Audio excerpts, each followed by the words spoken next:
समझ में आ गया बच्चों? लीगल बिजनेस का मतलब क्या होता है? Illegal business. जो आपके सामने जितने दिख रहे हैं वो सब लीगल बिजनेस है। अनलीगल हो गए ये हथियार बनाना, बम बनाना, शराब बनाना, गांजा बनाना, ये सब जो है अनलीगल बिजनेस में आते हैं। नहीं, शराब बनाने की फैक्ट्री आप तभी लगाएंगे जब गवर्नमेंट आपको उसका एनओसी देगा। नहीं बना सकते। देसी शराब पूरा इनलीगल है। और बोलो, बंदूक कौन सा है? A47, वो भी अनलीगल है, वो नहीं बना सकते आप, केवल गवर्नमेंट बनाएगी।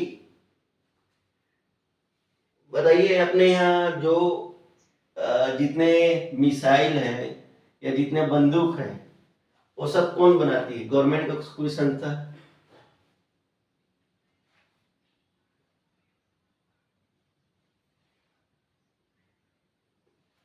नहीं बता पाएंगे, पेपर में पढ़ लेना। बताऊं? DADRO, ये अपनी गवर्नमेंट की है, जो देश के लिए मिसाइल बनाती है, बम बनाती है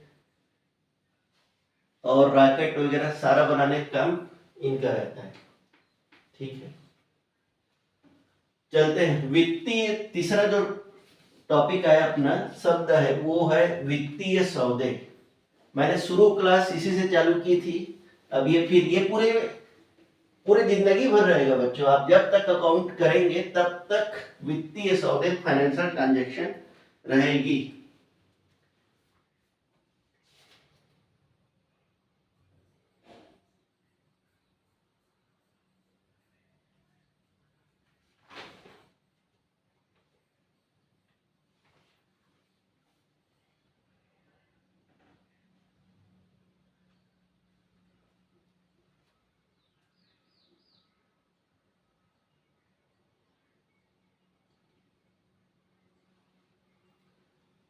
नहीं, पैसा के नीचे आप लिख लेना ब्रैकेट में कि सलाह देना, एडवाइस देना।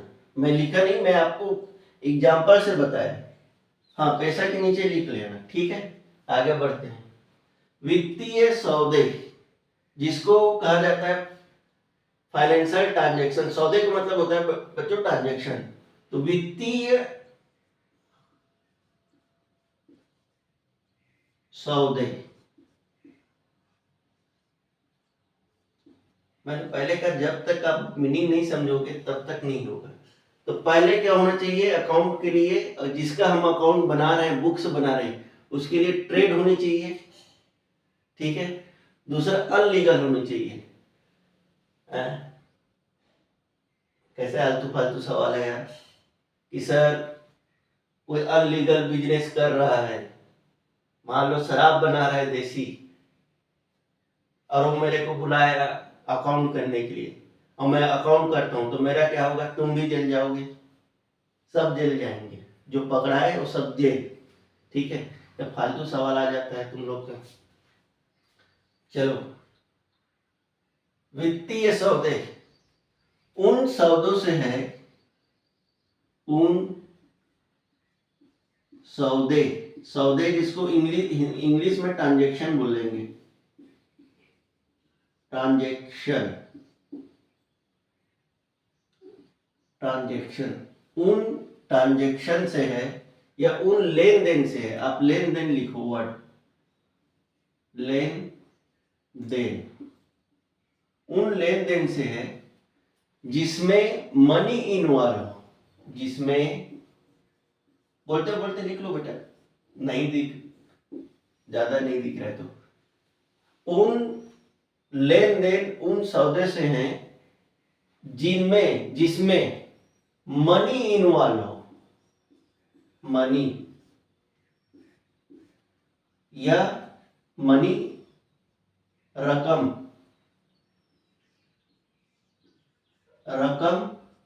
मूल्य शामिल हो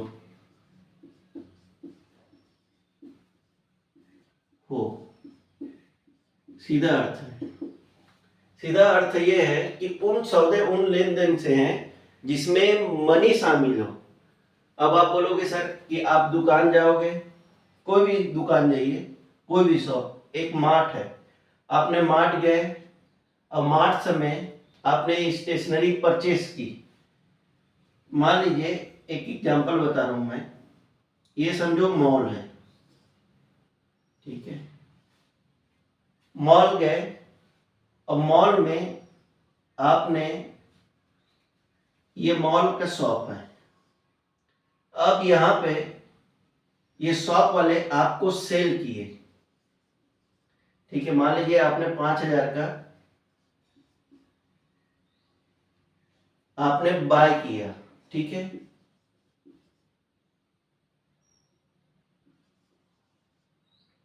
बाय किया, किसी मॉल में गए, मॉल में शर्ट आपने परचेस की 5,000 का, सामने वाले ने आपको सेल किया, तो इस ट्रांजेक्शन में होगा क्या कि सामने वाला आपको सेल कर रहा है क्या,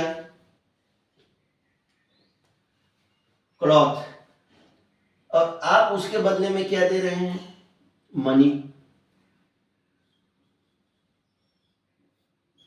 आपके हाथ से 5,000 गए और उसके बदले में क्या आया, क्लॉथ।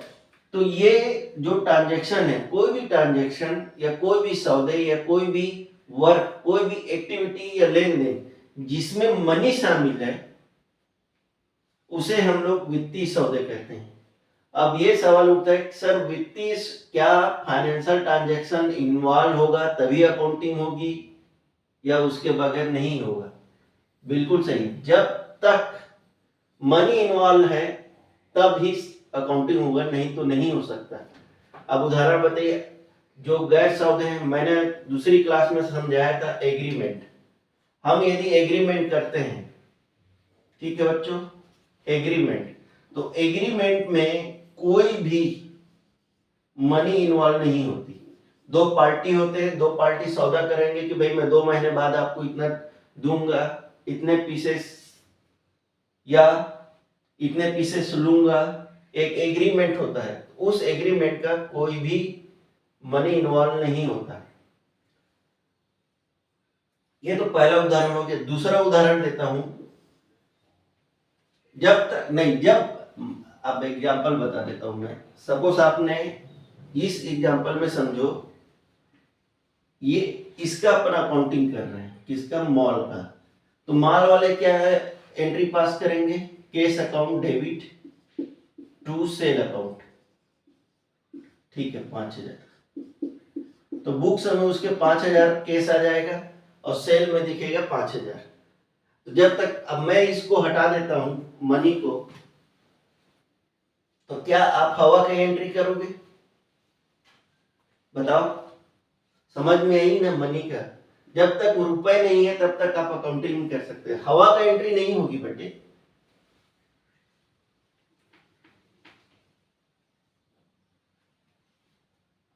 दूसरा है आदान और प्रदान।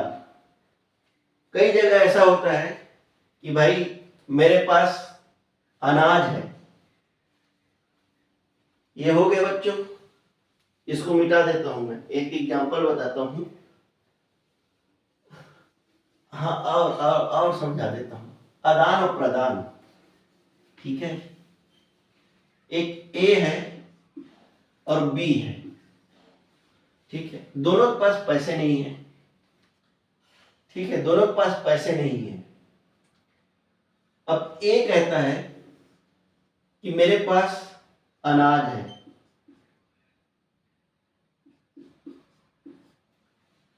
ठीक है, ए कहता है मेरे पास अनाज है, बी कहता है मेरे पास गेहूं है, वीट्स, और ये हो गया राइस। ये कहता है मैं आपको 1 किलो राइस देता हूं, और ये कहता है मैं आपको 1 किलो गेहूं देता हूं। तो इन दोनों में कहीं भी मनी इन्वॉल्व नहीं होगी। बताओ, इन्वॉल्व है।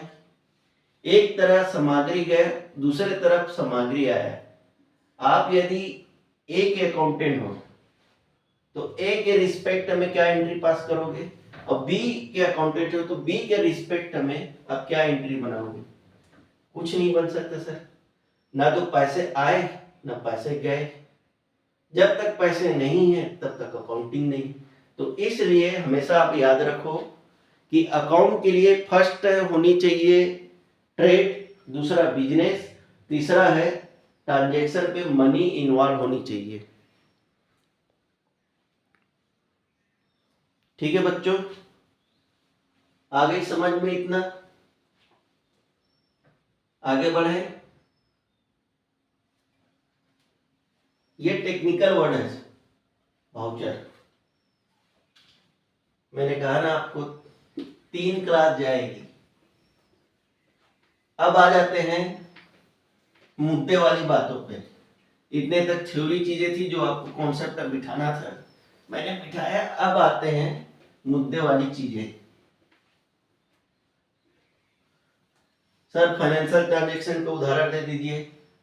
चलो लिखो, बाद में फिर आप ही बोलोगे। वित्तीय सौदे किसको कहेंगे? पहला है इन रिस्पेक्ट ऑफ बिजनेस। एक कोई बिजनेस है, बिजनेस के रिस्पेक्ट में बता रहा हूं। पहला है सेल, ठीक है। दूसरा है परचेस। मान लीजिए आप सेल करेंगे तो सेल से पैसे आएंगे, और परचेस करेंगे तो परचेस से आपके हाथ में पैसा जाएगा और स्टॉक आएगी, ठीक है। पेमेंट, डे टू डे अपन जो पेमेंट करते हैं वो। तीसरा है आपका रिसिप्ट। मैं पहले क्लास में बता चुका हूं बच्चों, cell, purchase, payment, receipt, कंट्रा। Sir ये कंट्रा क्या होती है? कंट्रा का मतलब ये होता है बच्चों, यहां लिख लो कंट्रा। कंट्रा दो को कहा जाता है। एक होता है cash deposit bank to bank. Bank में अपन ने कैश डिपॉजिट किया, और दूसरा कैश विड्रॉल, बैंक से कैश निकाले, कैश विड्रॉल, ठीक है। कैश डिपॉजिट करना और कैश निकालना, निकासी और जमा। जब भी हम बैंक में अपने जो फर्म है, बिजनेस है, हमने सेल किए और सेल से पैसे आते हैं, तो होता क्या है कि एक दिन की जो सेल होती है, उस सेल का जो पैसा है कैश आता है, उसको दूसरे दिन हम लोग जो स्टाफ होता है वो स्टाफ बैंक में जाके अपने मतलब जो कंपनी का बैंक अकाउंट है उसमें डिपॉजिट करवा देते हैं, और जिसको पेमेंट देना है वो दिया जाता है उसको। तो जो जब भी हम बैंक से कैश विड्रॉल करेंगे या कैश निकाले, कैश विड्रॉल करेंगे और कैश जमा करेंगे, तो उस टर्म्स को कंट्रो कहते हैं, ठीक है। चले आगे आओ। हाँ जी,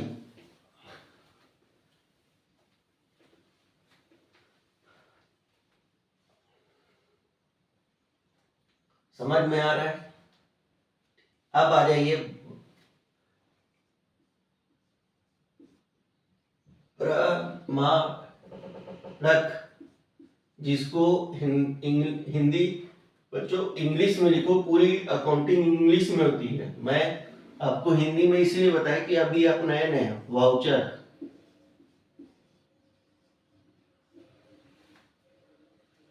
वाउचर, वाउचर क्या होती है? कोई बताएगा?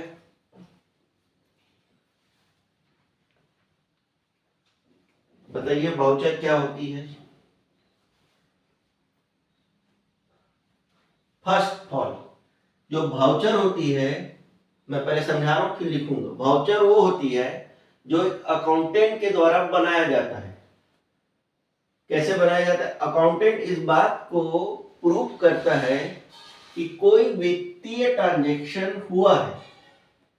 अब जब अकाउंटेंट उस बात को प्रूफ करता है कि वित्तीय ट्रांजैक्शन हुए हैं, तो उस वित्तीय ट्रांजैक्शन का एक वो पत्र बनाता है, डॉक्यूमेंट बनाता है।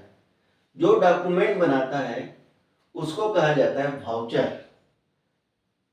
हाँ जी, जैसे मान लीजिए आपका फर्म है, एक बिजनेस है, ठीक है, एक बिजनेस है। उस बिजनेस में हर महीने, हर एक बिजनेस में हर महीने एक इलेक्ट्रिसिटी बिल आती है। हाँ, हर एक बिजनेस में आप चले जाएं तो सबके पास एक कॉमन खर्चे होते हैं, वो है इलेक्ट्रिसिटी बिल। अब बिल आता है, उस बिल का हम फर्म वाले पेमेंट करते हैं। तो अकाउंटेंट का क्या रोल होता है? अकाउंटेंट का रोल होता है कि सर्वप्रथम ये बताना कि जो बिल आई है उसको चेक करना, एग्जामिन करना कि ये बिल वाकई में सही है, नहीं है, कि हमारा यूनिट जला है, नहीं जला है। अब वो प्रूफ हो जाता है कि नहीं, ये बिल ठीक है, तो वो क्या करेगा कि वो एक डॉक्यूमेंट बनाएगा। ठीक है, मैं ऐसे बता देता हूं, एक वाउचर बनाएगा ऐसे। उस वाउचर में लिखा रहेगा पेमेंट वाउचर।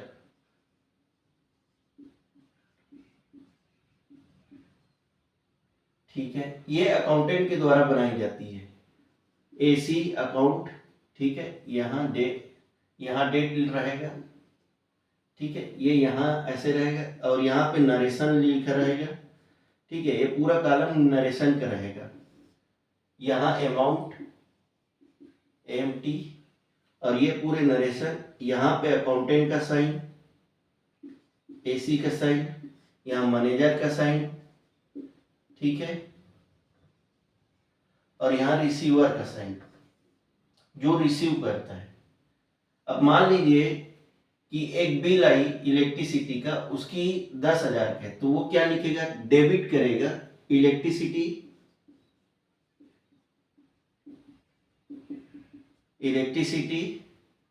ठीक है। अब नरेशन क्या लिखेगा? For the month of July 2025। ठीक है, इलेक्ट्रिसिटी बिल पेड 10,000। और अपने स्टाफ को भेजेगा कि जा भाई CSPDCL जाओ तो और ये पेमेंट करके आना। वो 10,000 देगा, स्टाफ जाएगा काउंटर में, गवर्नमेंट के पास जमा कर लेगा। जो जाएगा वो यहाँ पे रिसीविंग उसकी साइन हो जाती है कि मैंने पैसे लेके गए। यहाँ अकाउंटेंट अपना साइन करता है, उसके बाद मैनेजर साइन करेगा। ठीक है, तो इससे ये प्रूफ होती है। हाँ, ये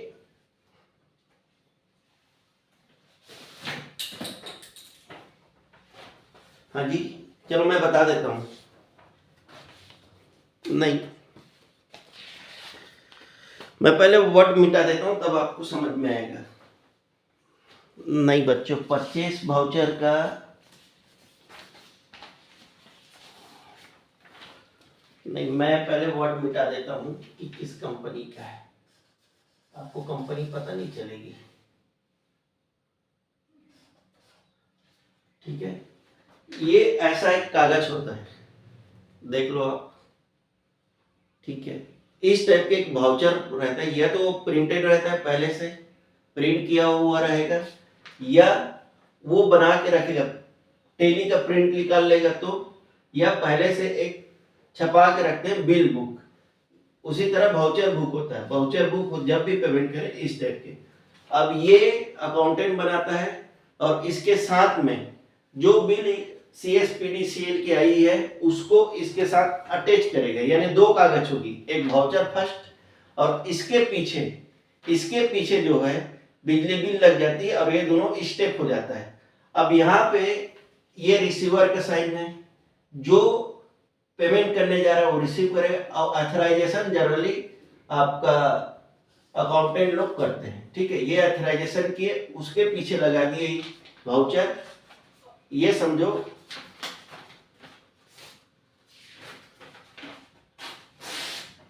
ये बिल है और ये अकाउंटेंट ने वाउचर लगा, ये दोनों एक साथ ऐसे स्टेप हो जाती है। और स्टेप होने के बाद में मैनेजर का साइन होगा, फिर अकाउंटेंट इसकी बुक्स में एंट्री करता है, ठीक है। वो नेक्स्ट होगा बुक कीपिंग। तो पहले हो गया ट्रेड, दूसरा बिजनेस, तीसरा हो गया वित्तीय सौदे होने चाहिए, और चौथा है वाउचर। हाँ, नेक्स्ट चैप्टर जो नेक्स्ट अपनी क्लास रहेगी वो है स्टेप।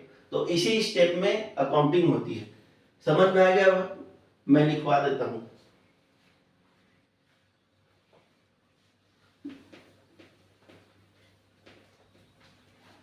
आप प्रैक्टिकल समझो, धीरे धीरे आगे जाके जो प्रैक्टिकल क्वेश्चन है वो जब वो बनाना चालू करोगे तो आपके सारे डाउट क्लियर हो जाते हैं, ठीक है।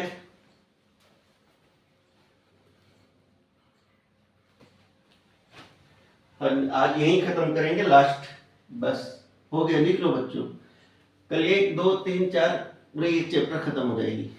मीनिंग तो वाउचर का मतलब होता है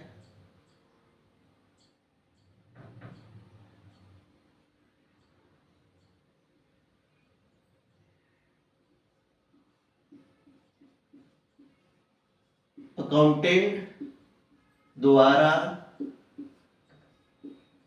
बनाया गया दस्तावेज या पत्र, ठीक है, जो मैंने बताया, ठीक है। अकाउंटेंट द्वारा बनाया गया दस्तावेज या पत्र होती है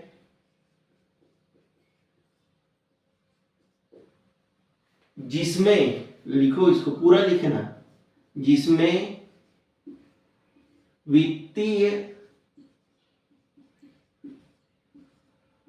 लेन देन को साबित करता है,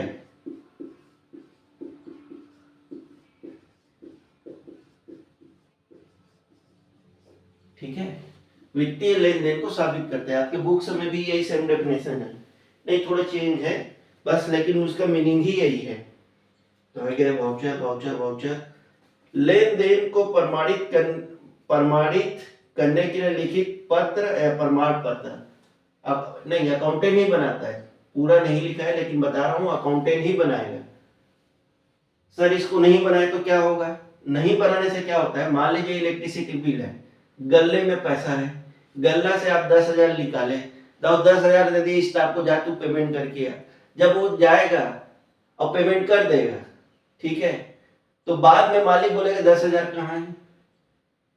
अब जो लेके गए वो मुंह कर गया, तब तो जिम्मेदारी किसकी आ जाएगी? अकाउंटेंट के ऊपर, कि तूने 10,000 रुपए गबन किए। तो अकाउंटेंट के पास क्या रहता है? सबूत रहनी चाहिए कि सर मैंने ये खर्चे हुआ है या ये खर्चे किए हैं। उस खर्चे को प्रूफ करने के लिए वो दस्तावेज बनाते हैं, और दस्तावेज पे प्रूफ करते हैं कि भैया जो पैसा लेके जा रहा है उसका रिसीविंग ले लो, ताकि अपने पास सबूत रहे कि पैसे हमने दिए, फलाना व्यक्ति ने लिए। तो ये एक उल्टे ढंग से कहना चाहिए कि अपने जो जवाबदारी है या अपना दायित्व है उससे जो है फ्रीडम मिल जाती है। किसको? अकाउंटेंट को। अकाउंटेंट हट जाता है बीच से, कि मैंने जो गल्ला से 10,000 निकाले और 10,000 इलेक्ट्रिसिटी बिल करने फलाना आदमी को दिया, उसका ये वाउचर और साइन किया हुआ है, देख लीजिए। तो इसकी जो जिम्मेदारी है, दायित्व है, वो खत्म हो जाती है, ये फ्री जोन में चला जाता है, ठीक है। बस यहीं तक खत्म करेंगे, हो गया। और कुछ? चलो, हाँ जी, कल डाउट क्लियर कर लेना, ज्यादा हो गया है। रहने के लिए एक क्लास है लेकिन मैं बहुत थोड़ा डीप में बता रहा हूँ, ठीक है। चलो बाय।